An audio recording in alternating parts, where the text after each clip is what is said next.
미국 공화당 하원에서 트럼프 감세안을 단결해서 통과시킴에 따라서 미국의 신용등급 강등 파장이 증시에 확산하는 것은 일단 막았는데요.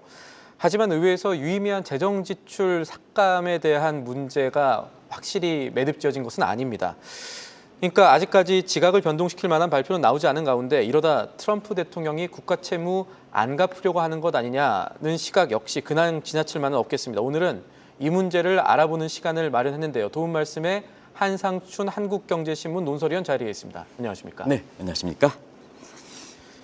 위원님, 미국의 신용등급이 강등되는 악재가 발생했는데도 오늘 증시는 소폭 상승 마감했습니다. 어떤 요인들이 있는지 이 문제부터 짚어볼까요? 네, 17대 16, 한 표 차이 기적이죠. 이런 표현을 나오고 있습니다. 지금 트럼프 감세안에 대해서 17대 16으로 사실 통과함에 따라서 일단 국채금리가 많이 안정됐습니다. 그러다 보니까 무디스의 신용등급 강등에 따른 파장을 일단 흡수하는 방향이다. 여기서 일단이라는 표현을 미국에서도 얘기하고 있습니다. 그래서 앞으로 이 감세안들을 추진할 때는 집권 1기 때 내용과 집권 2기 때 재정 지출과 재정 수입적인 측면에서 한번 분석해 드리겠습니다.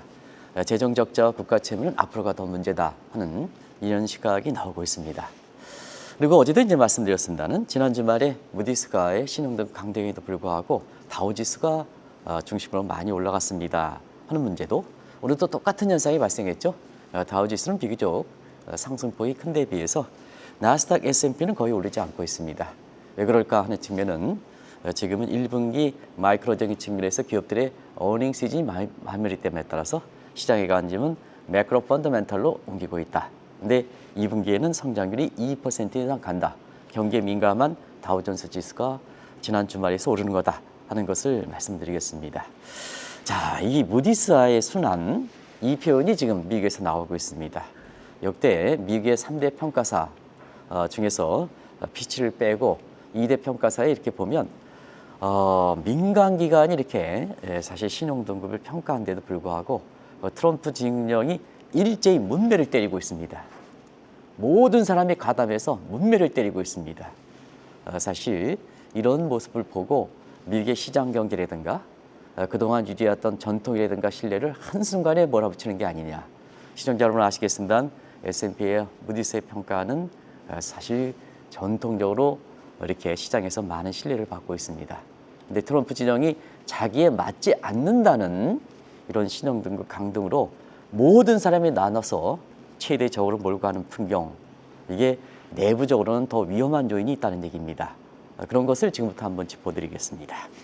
그러니까 무디스의 국가 신용등급 강등 조치로 커질 수 있었던 시장 혼란이 이 미국 하원 예산위원회가 이번에 이 감세안 통과시키면서 어느 정도 진정이 됐다. 이렇게 이해를 하면 될까요? 네, 그 과정을 보면 대체로 알 수 있지 않냐 생각합니다. 이번에 트럼프 감사의 표결은 사실 가장 전 단계인데요. 전 단계부터 맡겼습니다. 나중에 이제 절차가 계속 남아 있습니다는 5월 16일 날 트럼프 감세안 1차 표결이 붙었죠. 제일 첫 번째 단계입니다. 그런데 재정의 그 보수적인 성향인 강경파 공화당의 반대가 있었습니다. 네. 그래서 결과적으로 보면 이것이 부결됐거든요. 그 이후에 무디스와의 신용등급 강등 조치가 나왔습니다. 그럼에 따라서 위기의식에 장형한 강경파들은 사실 반대 입장에서 철회한 게 아닙니다. 그냥 기권해가지고 결과적으로 보면 17대 16으로 어렵게 통과했습니다. 그래서 이때 이렇게 분위기 보면 무디스를 공격했던 트럼프 진영뿐만 아니라 공화당 내에서도 친트럼프 키즈들이 많거든요. 이 사람들이 주도해서 자, 마지막까지 뜻을 굽히지 않았던 사람은 기권을 유도시키고 나머지 사람은 표를 아주 귀합을 시켜서 이 타표를 막았다. 이렇게 보시면 되겠습니다. 결과적으로 보면 자기 자신의 표결에 의해 가지고 17대 16으로 이것이 통과된 게 아니다 하는 것을, 이게 재정 적자라든가 국가 채무가 앞으로 더 문제가 될 것이다 하는 것을 여지를 남겼고요. 특히 핵심적인 재정 지출 삭감하는 이렇게 공화당 강경파 의원들이 이걸 주장했는데요. 이거는 그대로 남겨놨습니다. 그리고 트럼프와 관련돼 있는 부분만, 자기의 표심과 관련돼 있는 부분만 사실은 재정 지출 삭감에 들어갔기 때문에 이 또한 퍼플리즘 성격을 갖고 있다. 이렇게 보시면 되겠습니다. 자, 굳이 미국의 학계를 동원하지 않는다 해도 시청자 여러분, 트럼프 감세안이 됐으면 재정적 재량과 국가 채무가 사실 개선돼서 국채금리가 안정되고 이래야 되는데 지금까지 말씀해 주신 내용을 보면 미국의 학계라든가 뭐 민주당은 더더욱 그렇고요. 사실 미국의 학계들도 재정적 재량과 국가 채무가 앞으로가 더 문제다. 더 악화될 우려가 있다. 이런 얘기를 나눈 것도 바로 그런 측면에서 이해될 수 있다 하는 것을 말씀을 드리겠습니다. 관련해서 트럼프 감세안의 세부 내용에 대해서는 아무래도 생소하신 분들도 좀 있을 텐데요. 이게 경제 시사 공부 차원에서 이 감세안이 어떤 내용과 의미를 담고 있는지 짚어보는 것도 유의미하겠습니다. 네, 트럼프 감세안은 감세 자체라는 얘기가 집권 1기부터 잘못돼 있다 하는 것도 얘기 드리겠습니다. 너무 포장돼 있다. 예. 포장돼 있다. 감세로. 왜 그럴까? 그만큼 집권 1기에는 재정 적자 국가 채무가 확대될 수 있는 정도로 사실 우려됐기 때문에 그렇습니다. 그때 한번 보겠습니다. 재정 지출 빈대서 더 쓰자. 유명한 현대 통화론자를 견해를 동조했지 않습니까? 재정 지출 빈대서 더 쓰자. 트럼프 왔죠. 나중에 트럼프의 속성을 얘기하겠습니다. 재정 수입은 그때 당시 파워프리즘적 측면에서 법인세를 감면한다. 소득세 폐지한다. 이런 쪽으로 얘기했습니다. 그런데 자, 작년 대선 과정에서 집권 2기 때는 1기 때보다 더 쓰고 더 줄이겠다는 이런 얘기입니다. 그게 뭐냐면 재정 지출 측면에서 작년에 미국 경제가 망하지 않는데도 불구하고 오히려 미국 경제가 트럼프 들어서 더 이렇게 성장률이 떨어지고 있지 않습니까? 작년에 미국 경제는 분기별로 이렇게 보면 이렇게 기복이 있었습니다는 대체로 보면 잠재 성장 수준 이후에 이상의 한 3%에 근접하거든요. 그런데 작년에 트럼프가 대선에 나섰을 때 미국 경제는 망했다. 그러다 보니까 뭐냐? 바이든 정부는 후보 대통령 시절에 비유해서 대공황이 우려된다. 내가 재집권은 루즈벨트식 강하게 드라이브 시키는 뉴딜 정책을 시키려겠다. 재정 지출을 확대시키겠다는 얘기죠.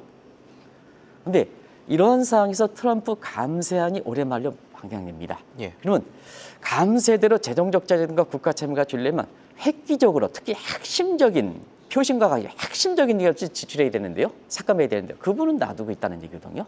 그러다 보니까 사실 감세라는 표정이 집권 2기에는 심지어는 공화당의 강경 보수주의대도 재정 지출 삭감에 확실히 재정 적자라든가 국가 채무를 줄일 수 있는 이 대목이 좀 들어가야 되는 게 아니냐. 근데 이것이 수정 없이 그대로 통과했습니다. 수정 없이 통과했습니다. 통과는 됐겠지만 지금부터 그 내용을 한번 보도록 하겠습니다. 그러니까 이번 트럼프 감세안 통과 이슈 이후에도 미국의 이 빚이 늘어나는 상황들을 살펴보면은 미국 국가 부도 이슈 완전히 사라진 것이 아닌데 여전히 남아 있는데 그런 측면에서 보면 문제는 세수가 되지 않을까요? 네, 뭐든지 그렇습니다. 재정 지출이라는 것은 다운로드 리조트 한번 쓰면 삭감하기 어렵습니다. 왜냐하면 국민의 표심이 달려있기 때문에 예. 복집이 늘려 줄이면요 표심이 떨어집니다. 이게 유명한 재정 지출의 하방 경직성입니다. 자, 그렇다면 재정 지출 삭감한다. 재정 지출 삭감한다. 근데 여기에 감세안이 들어가 있는 거거든요. 감세안. 그러면 시청자 여러분 재정 적자도 확대되겠죠. 한번 보겠습니다. 재정 지출을 줄여야 되는데 감세를 한다는 얘기거든요. 그러다 보니까 집권 1기에도 트럼프 감세법을 추진했는데도 불구하고 재정 적자가 1조 9천억 달러 늘어났습니다. 그리고 연방부채 상환 문제에 대해서는 자꾸 그걸 재정은 하방 경제성을 갖고 있기 때문에 자꾸 늘려야 되는 표심을 해서 늘려야 되는 거거든요. 속성상. 그러다 보니까 연방부채 상한도를 설정했습니다. 근데 집권 1기에도 이것이 부담이 돼서 트럼프 위주로 해서 이 트럼프가 폐지하는 노력을 했었고 지난 3월 달에도 임시 예산을 채낼 때 연방부채 상환제를 폐지할 것이냐 이 주장을 했던 겁니다.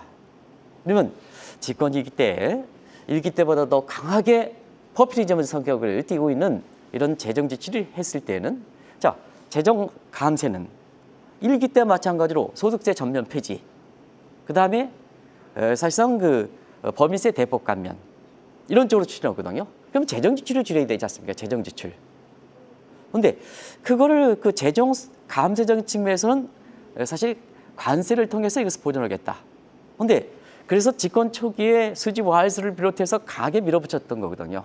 근데 전부 주요 국가로부터 이렇게 보복에 걸리니까 결국 많이 퇴조했지 않습니까? 뭘 가지고 하느냐? 재정 지출을 줄이지 않는데 저렇게 감세를 추진하면 어떻게 재정 적자라든가 이렇게 국가 채무가 늘어나느냐. 네. 자연스럽게 이렇게 내거든요. 그러다 보니까 뭐냐. 집권일 때는 트럼프 감세법에서 재정 적자라든가 국가 채무가 1조 9천억 늘어났다고 했습니다. 근데 이번에 재정 지출을 삭감하지 않고 트럼프 감세법이 추진하고 그대로 연장돼서 추진할 때는 향후 10년 동안 재정 적자가 약 5조 달러 이상 늘어난다. 근데 어제도 말씀드린 위험수위가 지난 상태에서 5조 달러는 엄청나게 부담이 되는 거거든요. 그런 측면을 시청자분이 이렇게 앞으로 이 트럼프 감세법에 대해서 이 국가 채무가 재정 적자, 국채 금리 이런 부분에 대해서 어떤 식으로 이것을 해결할 것이냐 하는 것이 오히려 트럼프 감세법에 통과했다 이렇게 환영하는 분위기가 아니란 얘기입니다. 내부적으로. 그런 절차의 복잡한 절차가 앞으로 남아있다는 문제를 말씀을 드리도록 하겠습니다.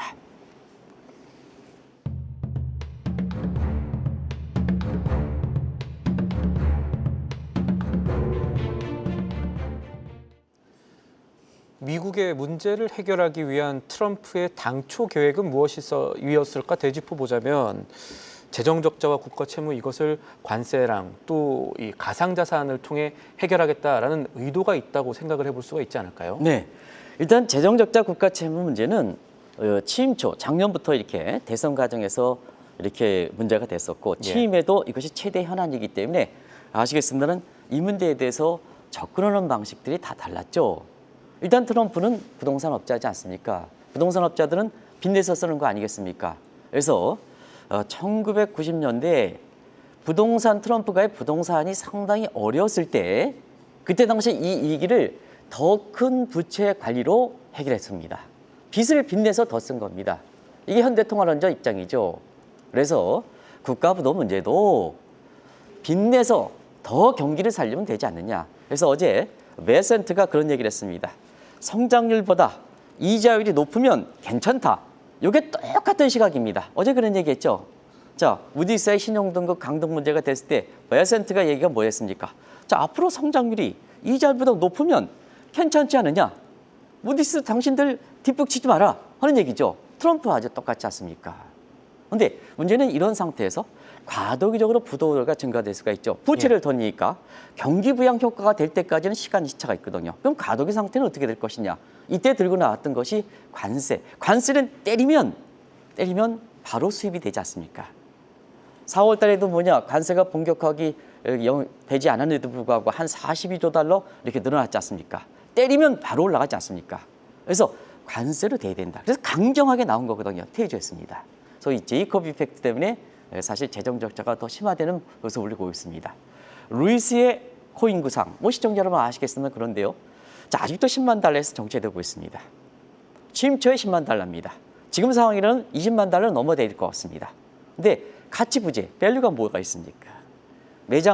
생산량이 2,100만 개로 이렇게 제한됐을 그 밸류뿐이 없는 거죠.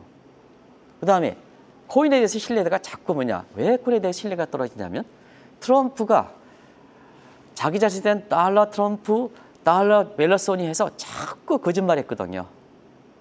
이게 뭐냐면 도덕적 해이에 걸린 거 있지 않습니까? 예. 코인 시장에 전반적으로 신뢰를 떨어뜨린 거 아니겠습니까? 이번에 무슨 무디스의 신용등급 강등도 달러가 약세되니까 코인의 전성시대가 됩니다 해서 기요사키가 또다시 올해 연말에 20만 달러 하는데 이 양반은 계속해서 틀리는 사람입니다. 그 양반이 작가지 무슨 이거에 대해서 무슨 관심이 있습니까? 가난한 아빠인가 부자 아빠인가 저는 그 책도 읽지도 않았습니다. 표지 머릿말 보고 읽지도 않았습니다. 그런 과정이거든요. 자, 그래서 트럼프와 베셀이든가 머스크 안대로 이것이 되지 않을 때는 어떤 식으로 되냐? 미국 내부적으로 해결되지 않을 때는 어떻게 될 것이냐?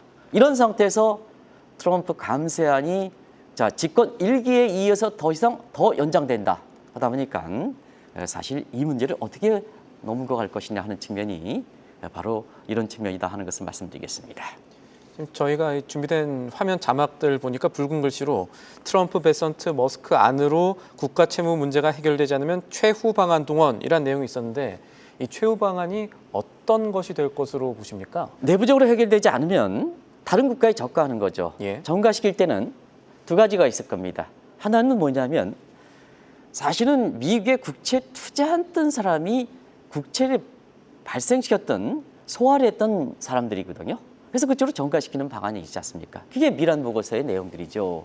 그 얘기는 뭐 시청자 여러분 다들 아실 겁니다. 그래서 100년 무이자 국채를 발행해서 결과적으로 각국 다른 국가의 중앙은행에 bond money 하시는 방식, 이게 되겠죠. 두 번째는 통화를 절상시키는 겁니다. 어디를? 자, 주요 교육국들. 미국의 사실 달러는 약세를 하고 주요 교육국은 평가 절상시켜야죠. 그래야지 무역 적자와 함께 자 신흥국들이 매력을 보이는 거죠. 근데 이 방식은 상당 부분 잘못되어 있다. 시청자 여러분 아시겠습니다는? 우리가 지금 앞서 누가 캐스터분께서 무디스의 신용등급 강등으로 인해서 사실 신흥국들이 다 유망하다. 골드만삭스라든가 JP모건이 분석하고 있습니다. 시장은 어떻게 가느냐? 오히려 미국이 더 괜찮게 움직이고 있습니다. 한번 잘 보십시오. 어제 중국 같은 경우는 사실 경제 지표가 악화돼서 금리 인하에 대해 기대가 있지만 자 중국 같은 경우는 그렇거든요. 지금 우리가 이 방송을 통해서 김채원 PD랑 같이 할 때 작년 12월에 미국이 가장 좋을 때 차익 실현해라. 올해 4월 중순에 미국이 가장 어려울 때 미국을 담아라. 그리고 앞으로는 뭐냐? 미국과 중국을 같이 가져가자. 균형적으로 하자. 예. 거의 4월 중순 이후에 미국의 나스닥이 20% 올랐습니다. 중국의 상해 지수는 8%뿐이 안 올랐습니다. 왜 중국을 밉니까? 기가 막히게 미국 쪽으로 가죠. 이런 각도에서 JP모건이라는 골드만삭스 보고서 항상 맞는 게 아니라는 것을 말씀을 드리겠습니다. 미국의 속사정을 감안한 자 본인은 미국 위주에서 글로벌 투자했기 때문에 위기에 따른 부담을 다른 것과 전가시켜야 되거든요. 예. 그럼 마진콜의 딜레버리지하면 신흥국이 좋아야 되지. 거기서 뭐냐? 기존 자산을 팔 때 경제적으로 업터니 커스트, 기회비용이 적은 상태에서 사실 이런 비용, 이런 재정 적자라든가 국가 채무 문제를 극복할 수가 있는 거죠. 자, 2008년, 2009년 금리위기 한번 보겠습니다. 그때 미국에서 발생했습니다. 그러면 대부분이 중국 간다, 한국 간다 그랬습니다. 그런데 거꾸로 미국은 위기에 발생했는데 다우지수 40% 떨어졌는데 자 중국은 70% 이상 떨어지고 한국의 코스피는 60% 이상 떨어졌습니다. 마진콜이 발생했을 때 딜레버리는 어떠냐? 글로벌 때는 대부분 다 신흥국에서 회사할 수밖에 없죠. 예. 그러다 보니까 주가가 더 떨어지는 거죠. 그게 유명한 차이나 펀드 사건 이런 사건들이 있지 않습니까? 그런 각도에서 액면 그대로 이렇게 위기 상황이 있을 때는 뭐냐면 골드만삭스라든가 JP모건이 신흥국으로 간다. 이걸 액면 그대로 믿지는 말라는 얘기입니다. 오히려 지금 미국 증시가 더 좋지 않습니까? 그런 각도에서 보실 필요가 있다는 것을 말씀드리겠습니다. 지금 굉장히 중요한 말씀을 또 해주셨는데 저희가 이 국채 관련해서 질문을 좀 드려야 될 것 같아요. 이 재정 적자를 줄이기 위해서 트럼프의 의도상 이 국채를 계속해서 다른 교역국 아니면 해당 당사국들한테 넘기게 되면은 잘못되면 해당 국들도 같이 무너질 염려 있지 않습니까? 그렇게 되면은 주변 국가들이 이거를 걱정해서 미국 국채를 더 빨리 팔고 이러면 악순환들이 좀 있을 수 있을 것 같은데 어떻게 보십니까? 예, 트럼프 감세 때문에 이 문제를 중국이라든가 일본이 더 빨리 팔지 않겠느냐 하는 생각이 듭니다. 예. 지난 3월 통계 중국이 3월 달에 189억 달러서 월간 기준으로 189억 달러는 굉장히 빠른 속도입니다. 4월 이후에 통계가 나타나지 않고 있습니다. 이 문제는 계속해서 지적했던 문제이기 때문에 간단히 줄이겠습니다. 오늘 방송 시간이 상당히 지연돼서 간단히 줄이면 중국은 계속해서 매각 속도를 늘리고 있습니다. 그리고 일본도 뭐냐? 3월까지는 됐습니다. 우리가 4월 이후에서 매각에 동참하고 있습니다. 4월 이후에 우리 돈으로 30조 원 매각에 동참하고 있습니다. 한국은행도 한번 이것을 생각해 보시기 바랍니다. 한국의 미국의 국채는 사실 국가 기준으로 우리가 중앙은행 차원에서 12번째로 많이 갖고 있습니다. 근데 우리나라는 문제가 되는 부분이 민간 차원의 통제를 못했다는 얘기입니다. 미국의 국채라든가 이런 게 가장 많이 우리 국내 증권사들이 작년 10월 이후에 9월 피벗 문제라든가 그다음에 계획재정과 지난해 그 탈피를 잘 못해서 개인용 국채를 팔아가지고 특정 증권사에 몰아줬다든가 그다음에 심지어는 최상무 부총리까지 미국에 국채 투자하는 이런 과정에서 MPC라든가 이런 데에 미국에 국채를 투자했기 때문에 사실 민간 차원에서 미국의 국채 부분을 이렇게 잘 조정을 못했습니다. 이 부분이거든요. 이런 각도에서 왜 중국에 이렇게 중앙은행들 그다음에 일본의 중에 국채 매각을 할까 하는 측면은 사실 민간 차원에서 미국의 국채를 많이 갖고 있는 우리 입장에서도 새로운 정부가 새로운 정부, 어떤 정부가 태어났던 간에 이 관리는 충분히 해야 된다. 자, 트럼프 감세 추진하고 뉴딜 정책으로 하면 재정 적자는 더 확대됩니다. 그런 상태에서 국채 금리가 그렇게 떨어지지 않습니다. 더더구나 페드는 1년 후에 기대금리가 7%지 않습니까? 그래서 정책금리 조정해가지고 국채금리를 안정시키기가 좀 상당히 어렵습니다. 예. 방치할 것이냐? 이게 시청자 여러분, 차기 정부에 새로운 정부가 태어나면 이 문제에 대해서는 자, 감독원 차원에서도 충분히 이것을 사실 정책적으로 이렇게 저는 뭐 선거 과정에서 그렇습니다. 이런 문제를 좀 이렇게 그 대선을 향해서 달려가는 각 후보들이 이런 문제를 가지고 좀 국민들한테 사실 얘기해야 되지 않느냐 생각합니다. 우리 있잖아요. 우리가 지금 자본시장에서도 지금 주식이 1,400만이 가지 않습니까? 예. 국채 투자가 또 엄청 많습니다. 이런 쪽을 좀 국민을 생각해서 이런 쪽에 가이드라인을 좀 제시할 필요가 있는 것이 대선의 공약사항으로 좀 넣었으면 하는 바람입니다.